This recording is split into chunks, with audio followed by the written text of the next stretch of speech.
Yep.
2017 commencement at the State University of New York Polytechnic Institute's College of Nanoscale Science and Engineering will be in session.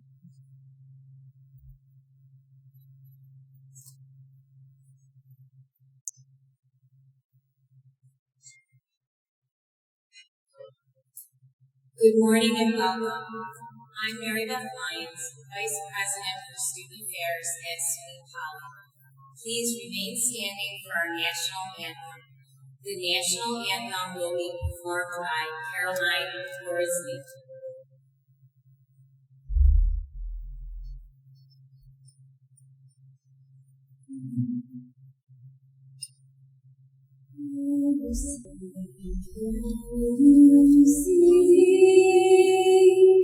By the dawn's early light, what so proudly we hailed at the twilight's last gleaming, whose broad stripes and bright stars through the perilous fight, o'er the ramparts we watched, were so gallantly streaming, and the rockets' red glare, the bombs bursting in air, gave proof through the night that our flag was still there. Oh, say does that star-spangled banner yet wave o'er the land of the free and the home of the brave?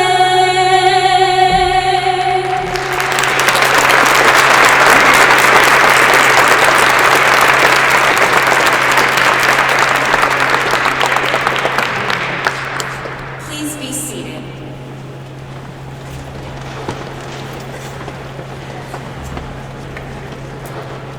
I ask that members of the platform party stand and remain standing as they are introduced. Please hold your applause until all are recognized. Dr. Andre Melendez, Mace Bearer and Professor of Nanobioscience. Mr. Richard Collier, Marshal. Mr. Paul Cutie, Vice President for Administration. Dr. Daniel White, Director of Academic Advisement. Dr. Michael Manning, Associate Provost. Dr. Shadi Shahedapur Sandvik, Dean of Graduate Studies. Dr. Nicholas Ferenkopf, SUNY Poly Alumni Representative. Ms. Yangzi Isabel Tian, Graduate Student Government President. Dr. Alan Diebold, Dean of the College of Nanoscale Science.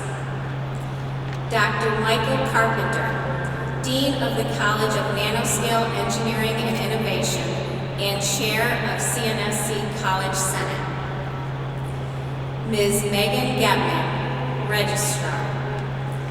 Dr. Donald Hanson, Chair of the College Council. Dr. William Durgan, Provost. Dr. Bhagat Samakia, President.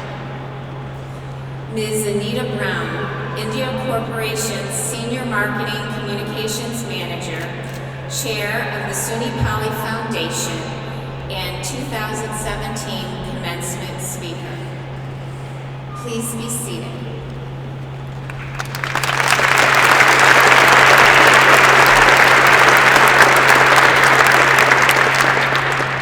Ladies and gentlemen, I have the honor of presenting to you Dr. Bhagat Samakia, President of SUNY Polytechnic Institute.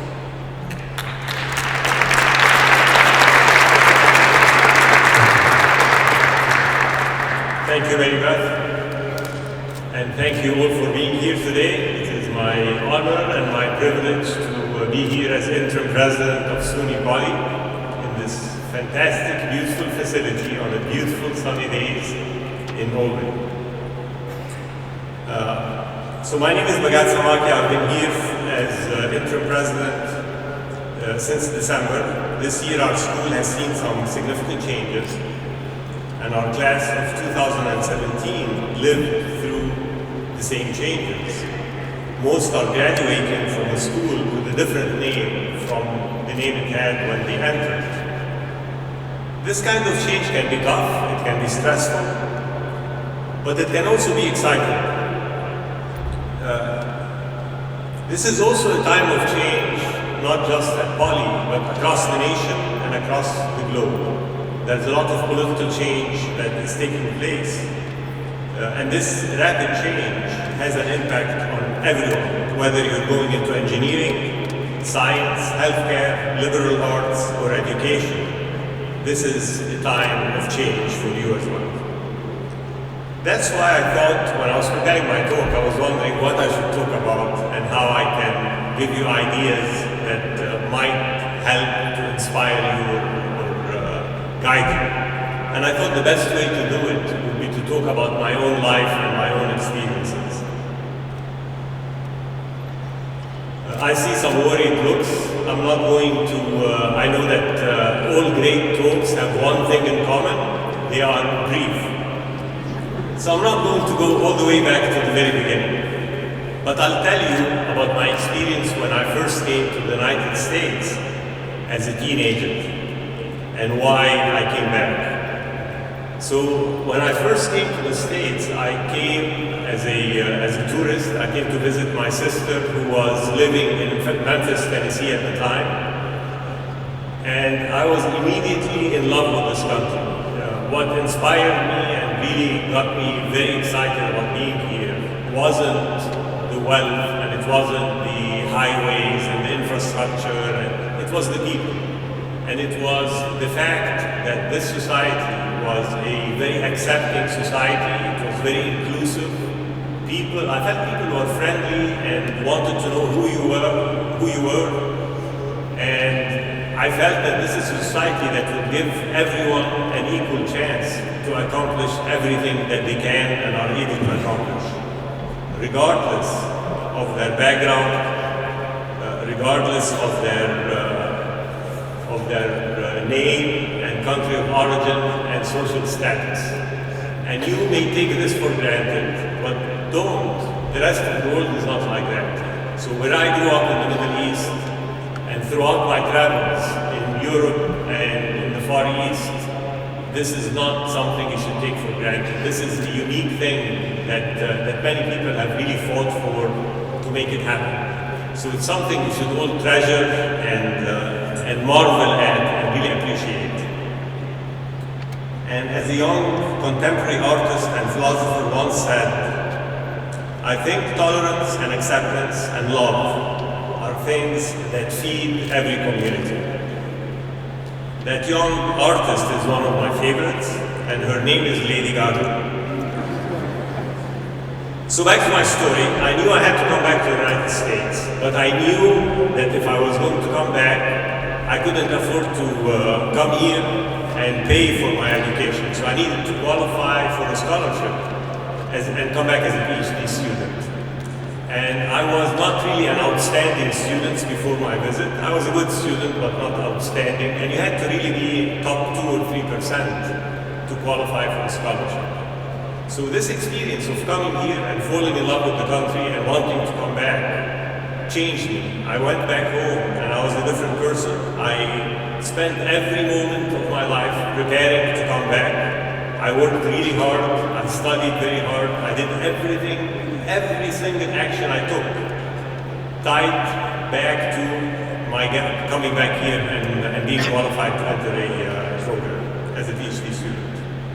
I was an engineering minor in the University of Alexandria in Egypt. And again, it took a lot of work and effort to come back here. And my point is, Some of you may have already had this experience in college, some may not.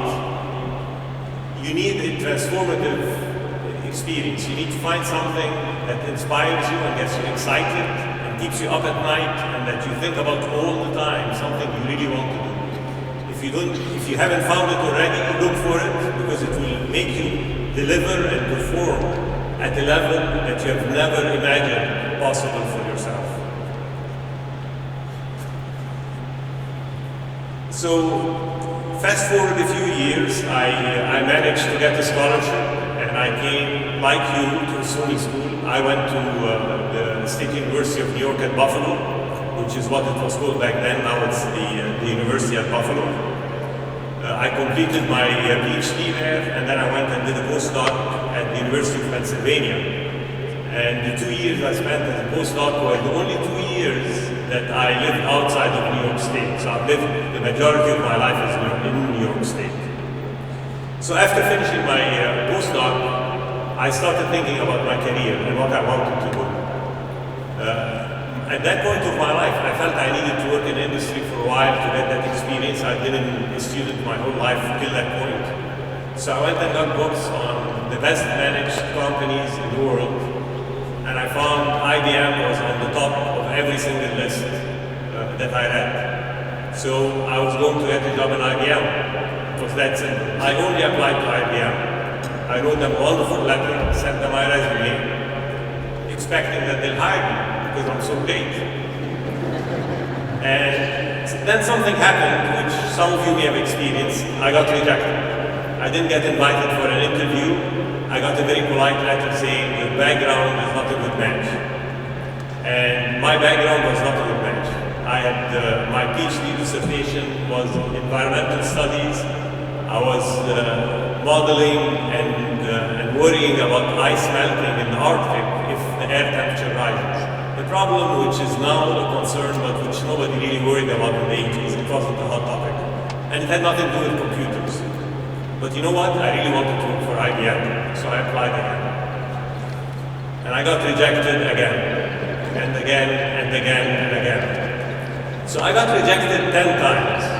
And I remember the name, I won't mention it, I remember the exact name of the person who signed every one of those 10 letters, telling me I'm not good enough to be in IBM. My 11th try worked. I got invited for an interview 11 times. And I went and I interviewed and I got the job in IBM.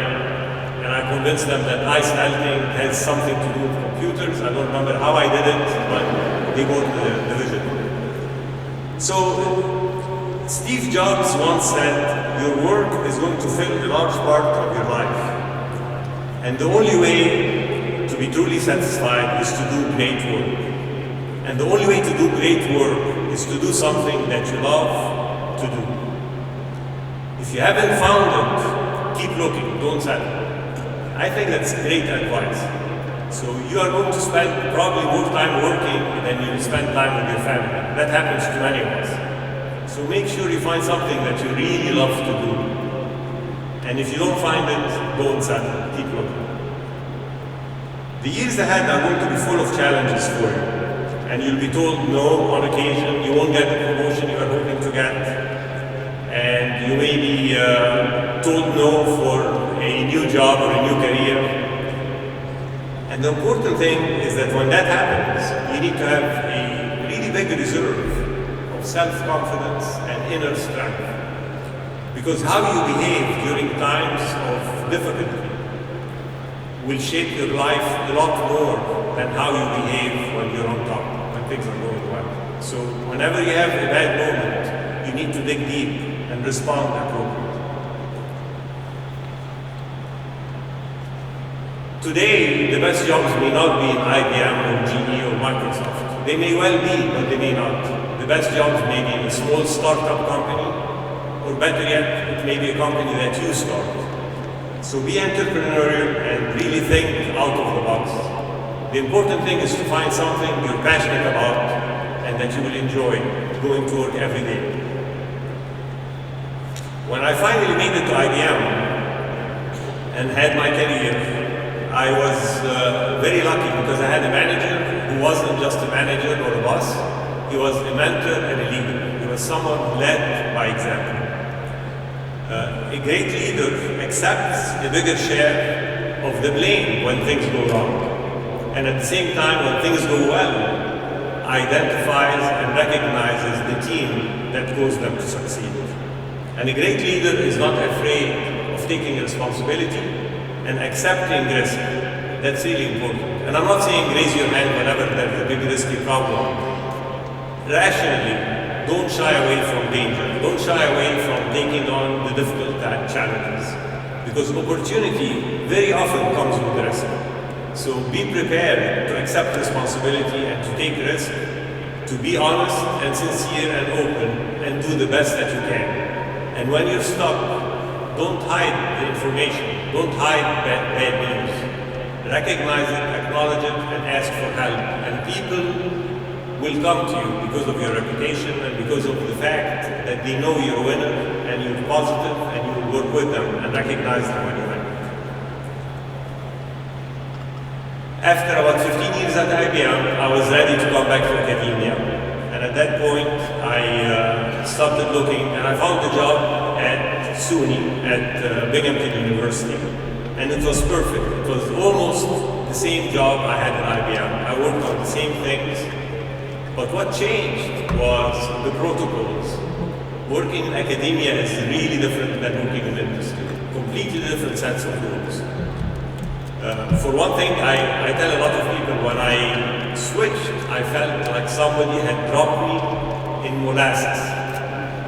It was very sweet, it was a great job, and everything moved very slowly compared to industry. So it's a different world, a different life.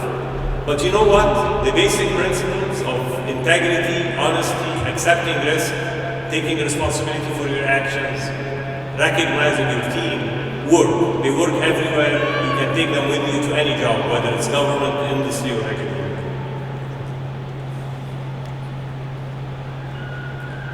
So, one day, all of you, every one of our graduates can be known to be a leader and can be known to be somebody of high integrity, somebody who is a problem solver, who can accept responsibility.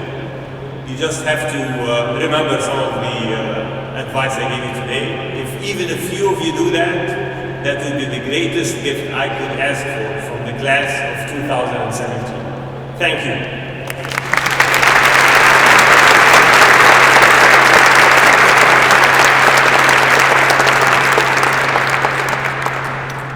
And now, on behalf of SUNY Poly, I am thrilled to welcome our speaker, Anita Brown.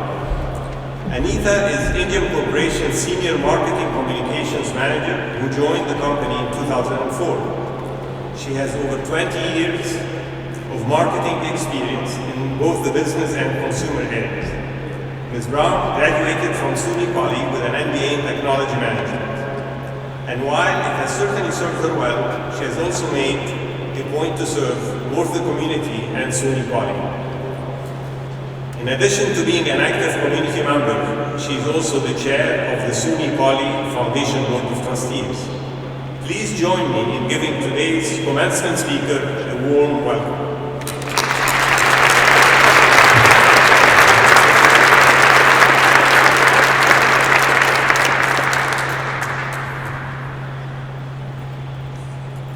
Good afternoon.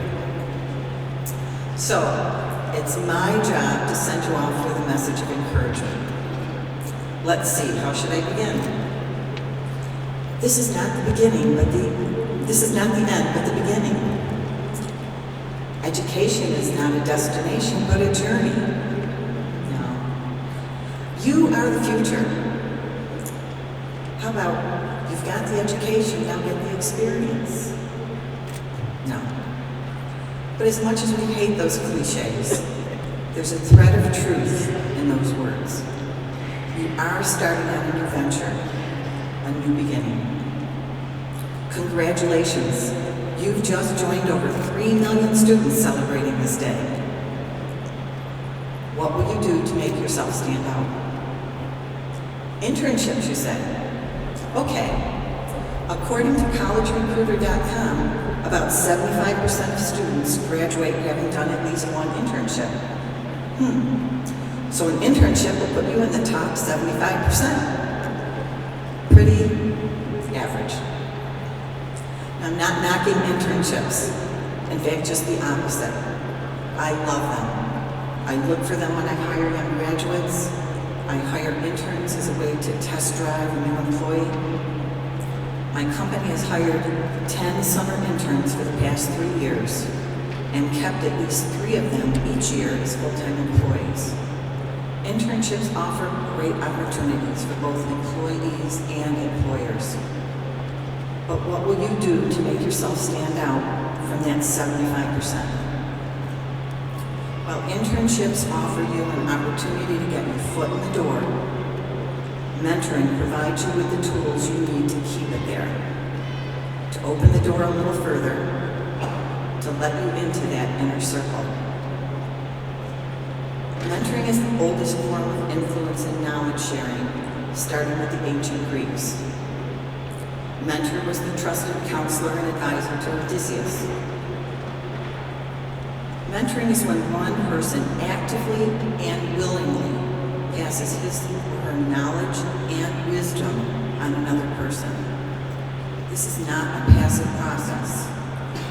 It is not done without both participants taking an active role. It's designed to convey not just what should be done, but how to do it. Mentors can be friends, relatives, co-workers, teachers, supervisors, any combination of people who you meet that you admire. In fact, many businesses have recognized that mentoring can help them retain and recruit new talent. Mentoring programs have become a way for businesses to pass on institutional knowledge, especially as the wave of baby boomers begin leaving the workforce and entering retirement. And there's a lot of us out there. Baby boomers especially have a propensity for mentoring young employees. The desire and skill to help others, the time, energy, and commitment. Additionally, you're going to want to look for someone who has a willingness to share experiences and failures. Not just how to do it right, but how they did it wrong. Someone who has a learning attitude. Not someone who's stuck in the way things were done 20 years ago, but someone who recognizes that the world is changing and has continued to change with it. I had some terrific mentors in my career, starting with one of my first jobs as a teller in a bank. My first mentor was my branch manager. She took me under her wing, set a great example on how to manage and motivate people. When she moved on to a higher level job, she took me along with her. Although she provided me with a great opportunity, it wasn't handed to me. I had to earn every step. But she did open doors for me, and that put me on a fast track to a management position within the company. And this was at a time when putting in your time was the only way you got promoted. So how do you find a mentor? One thing you can do is to check and see if the company you're working with has a mentorship program. Look for service organizations, SCORE, Rotary, even your college alumni association. Consider asking someone you admire and respect to be your mentor. Don't be afraid to approach them. In most cases, they'll be flattered. But make sure you align your goals with their experience. Be very clear on what you want from this relationship. Mentoring is a joint venture.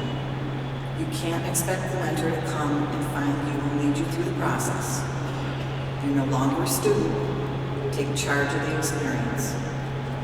A good mentor is busy. They don't have time to drive you. You need to drive them. Be enthusiastic when you approach them. You'll find it's really hard for someone to say no when you're charged up and ready to go. So start by developing your goal. What do you want to get out of the mentoring relationship? Think about it. Do you want to learn how to navigate organizational culture? Do you want to establish your career or your reputation? Do you want to ensure your financial future? Or maybe how to maintain work-life balance? Don't expect one mentor to do it all. Look for different mentors for different purposes. Subject-focused, career-focused. So think about it. One mentor for organizational advice, maybe an insider in the company. Another one for personal growth. Another one for career advice. Maybe one for financial guidance. And don't forget about the things that you love to do. You can get a mentor for personal hobbies, organized sports, travel, art appreciation, healthy eating, all of those things.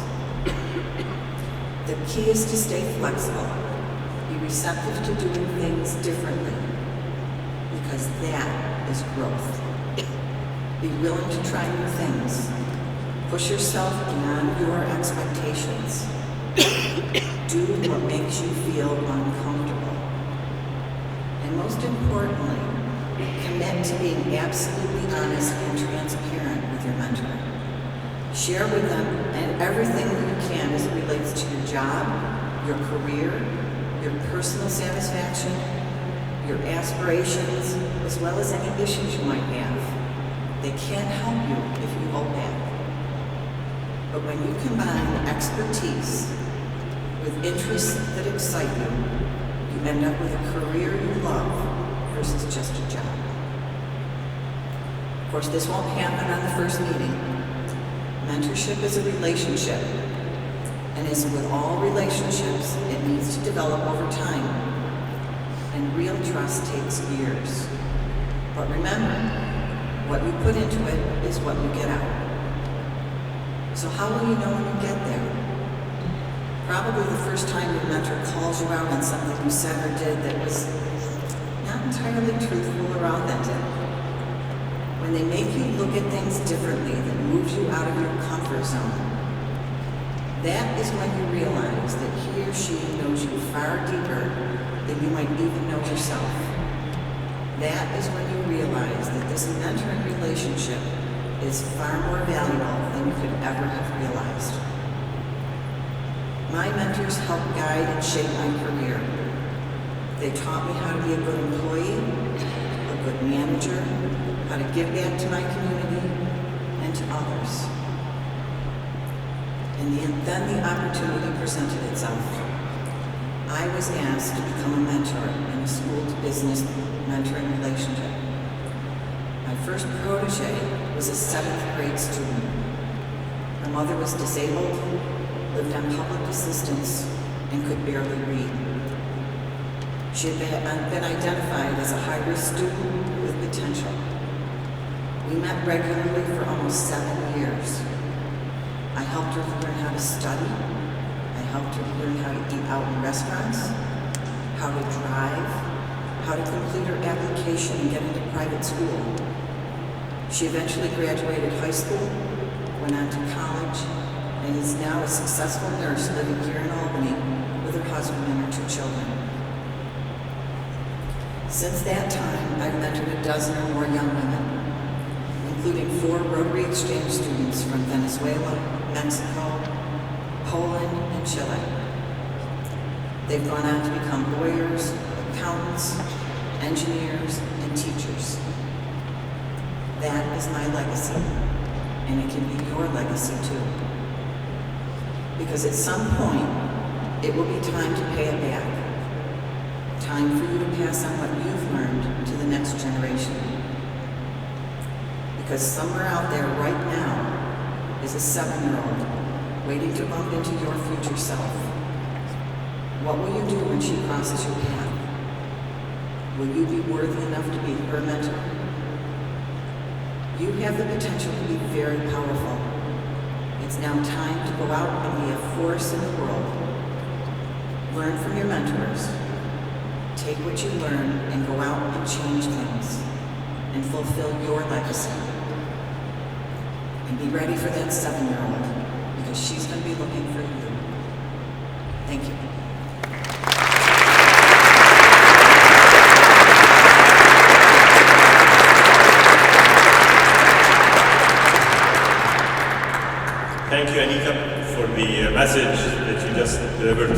of 2017. It's my pleasure to honor employees of SUNY Poly who have been singled out for extraordinary recognition by the Chancellor of the State University of New York. For more than 25 years, the Chancellor has annually acknowledged outstanding performance, both in and out of the classroom, by professionals across the university system through a program called the Chancellor's Awards for Excellence. These awards are given to recognize extraordinary professional achievement. All 4 of this year's honorees received their awards at our Utica commencement ceremony from Chancellor Zipfel. But let's take a minute to acknowledge these employees. Thomas Shula for the Chancellor's Award for Excellence in Classified Service. Christopher Urban for the Chancellor's Award for Excellence in Teaching. Dr. James Castracane for the Chancellor's Award for Excellence in Scholarship and Creative Activities. And Brian Keith Taylor for the Chancellor's Award for Excellence in Professional Service. On behalf of the college community, let's congratulate these recipients.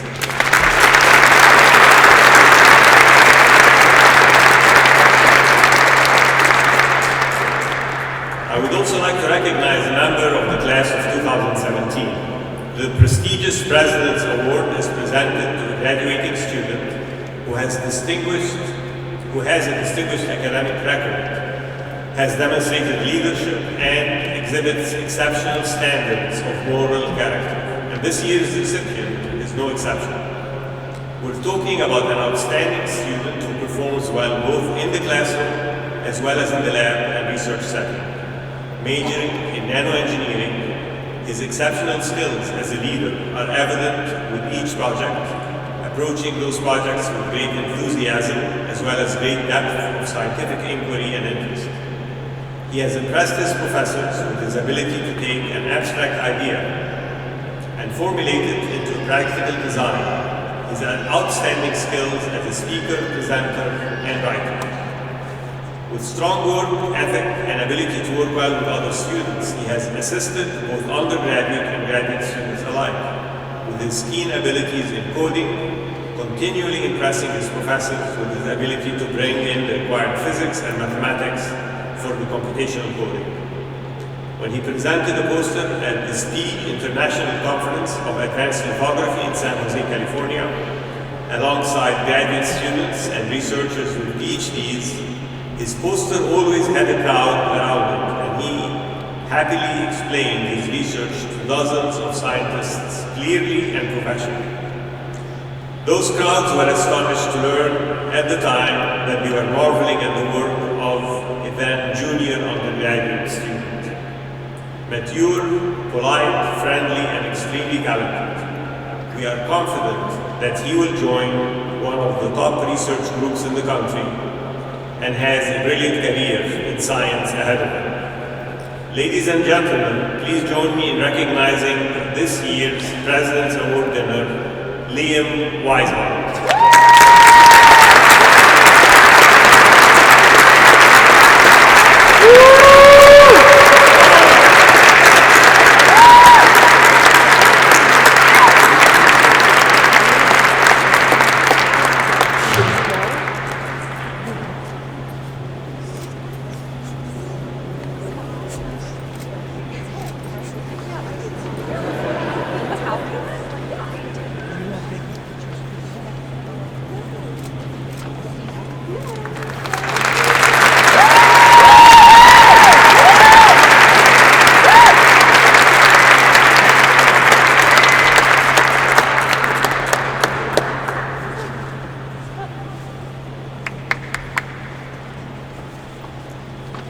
So Liam, my congratulations and thanks for your dedication and commitment to the SUNY Poly community.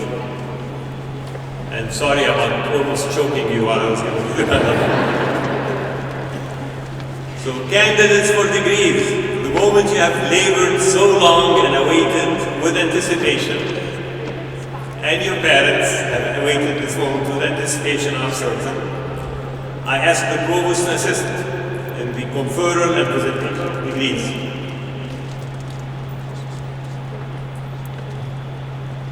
the Doctor of Philosophy degree candidates please rise? Mr. President, these candidates have satisfied, subject to verification, the requirements for their respective degrees of Doctor of Philosophy from the University at Albany. Upon recommendation of the faculty and the Graduate Council, I present them to you for your congratulations. Upon the recommendation of the faculty and the Graduate Council, I congratulate those qualified to receive a degree of Doctor of Philosophy. Congratulations, well deserved.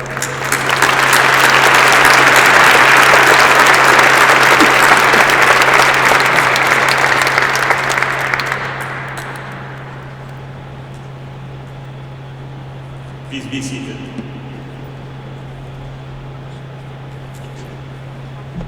Dr. Alan Diebold, Dean of the College of Nanoscale Science.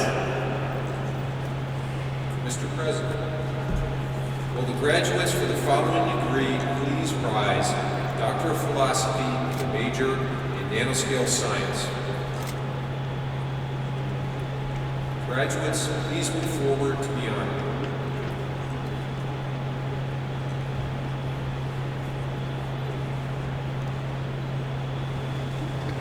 Girish Malali.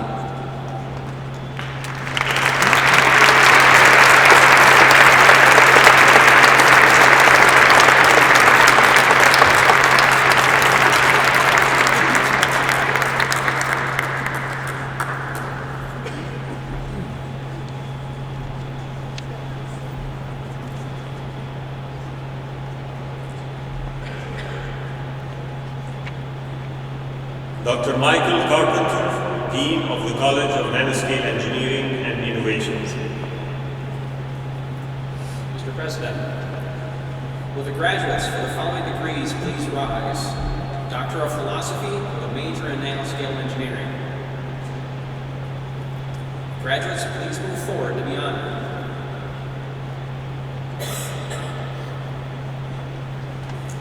Stephen Casper.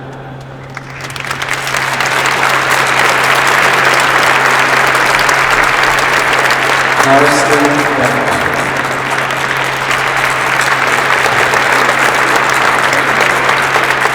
Sarah Correa.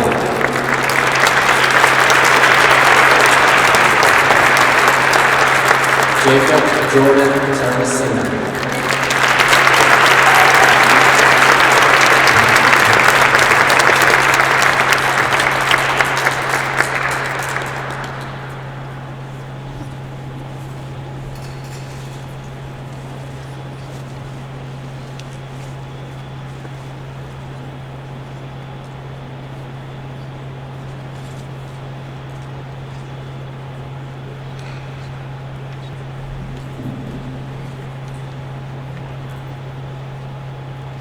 All candidates for the Master of Science degrees, please rise.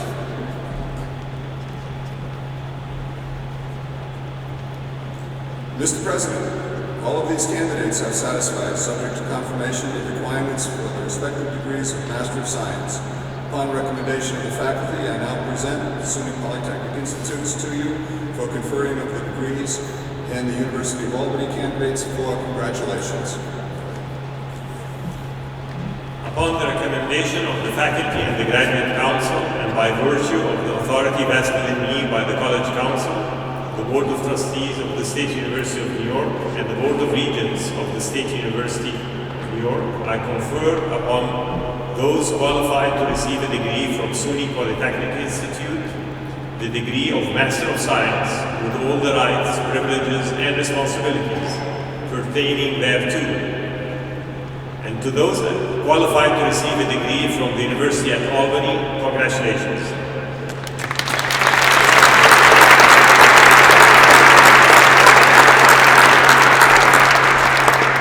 Please be seated. Candidates will rise when asked by the Dean of their appropriate college. Dr. Michael Carpenter, Dean of the College of Nanoscale Engineering and Innovations. Mr. President, will the candidates for the following degrees please rise? Master of Science with a major in Nanoscale Engineering. Candidates, please move forward to receive your certificates.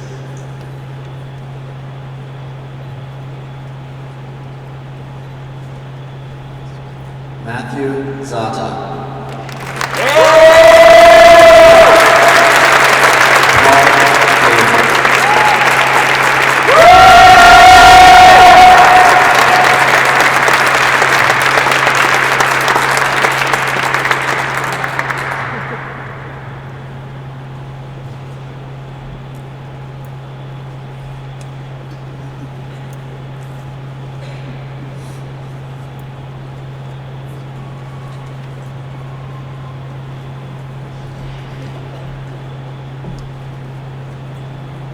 Will all of the bachelor's degree candidates please rise?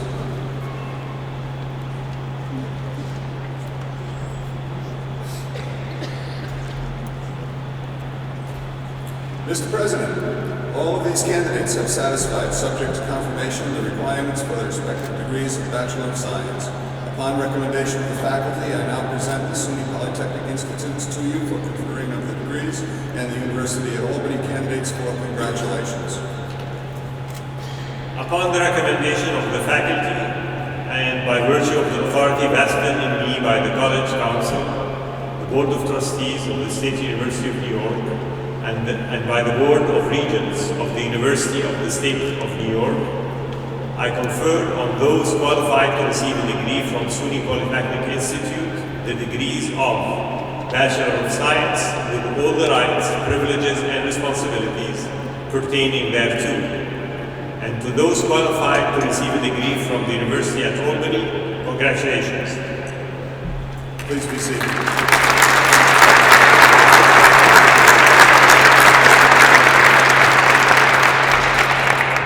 Candidates, please come forward when asked by your respective dean. Dr. Alan Diebold, Dean of the College of Nanoscale Science. Mr. President, candidates for the following degrees, please rise. Bachelor of Science with a major in Nanoscale Science. Candidates, please move forward to receive your certificates.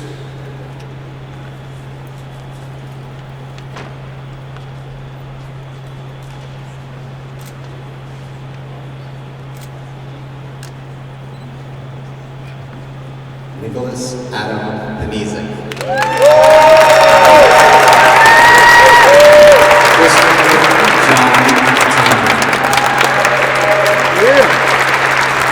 Benjamin Duran. Christopher George Kendall. Amanda Dale August. Audrey Barbara Crown. Udit Mohan Gupta.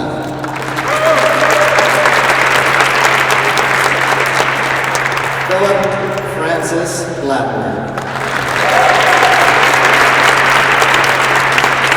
Julian Micah Friedland.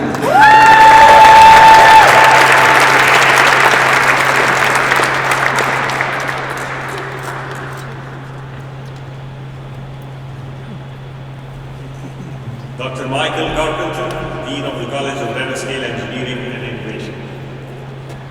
Mr. President, candidates for the following degrees, please rise. Bachelor of Science with a major in Nanoscale Engineering. Candidates, please move forward to receive your certificates.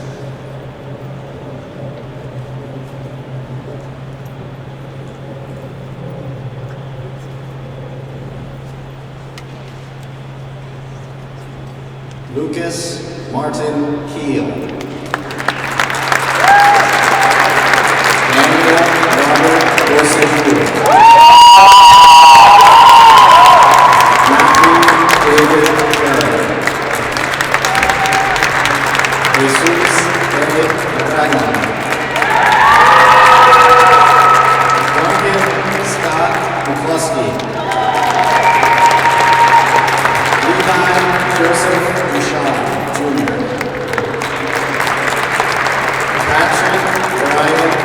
Dolce. Austin Michael Thomas.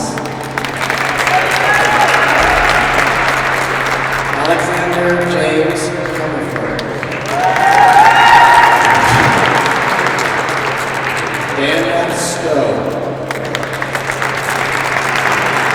Colton Alexis Raptoy. Mike Catco. Benjamin Pierce Moon. Aritra Saha. Adam Michael Janover. Liam Charles Weiser.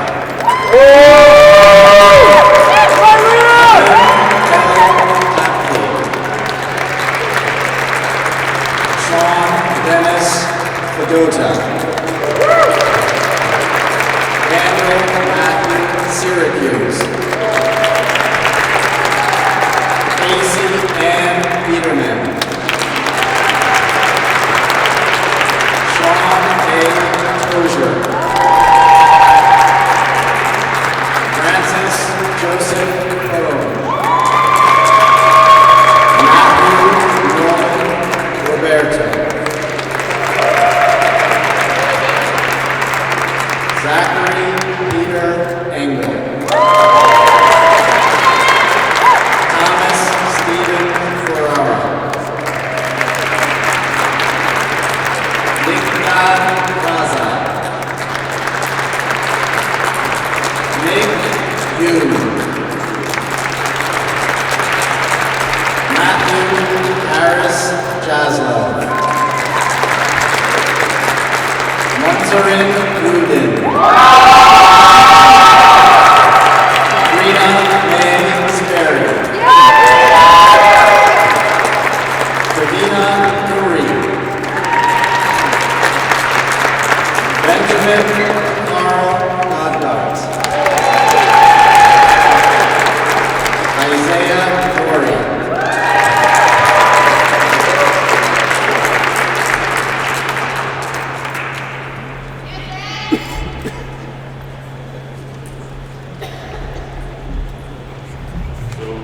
You are an amazingly well-behaved group.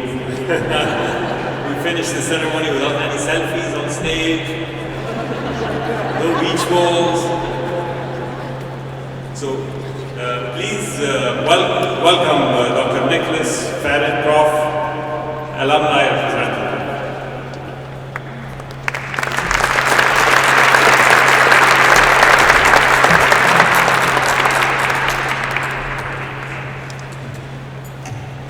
Graduates, today marks the completion of your studies and your start as a new degree holder.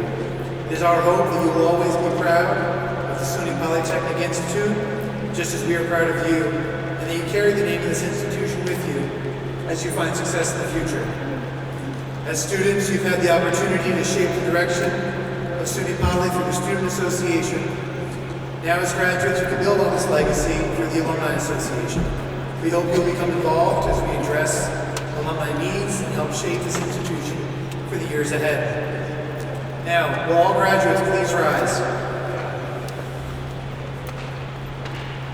On behalf of the Alumni Association of the SUNY Polytechnic Institute, I congratulate you on the completion of your courses and for receiving the degrees that you've earned today.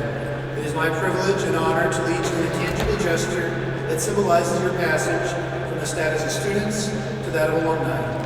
At this time, will you all please move the tassel on your cap from the right side to the left.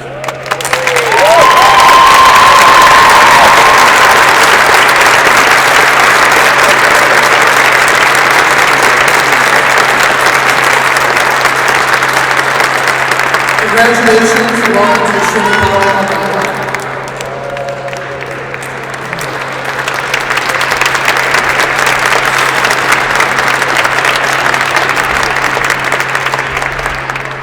Please be seated.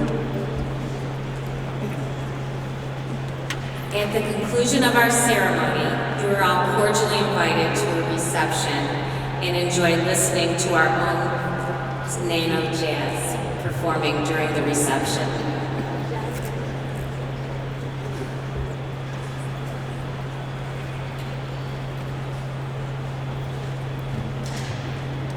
I now declare the May 2017 commencement of the State University of New York Polytechnic Institute's Colleges of Nanoscale Science and Engineering concluded. Will guests and visitors please remain standing at their seats until the recessional has been completed?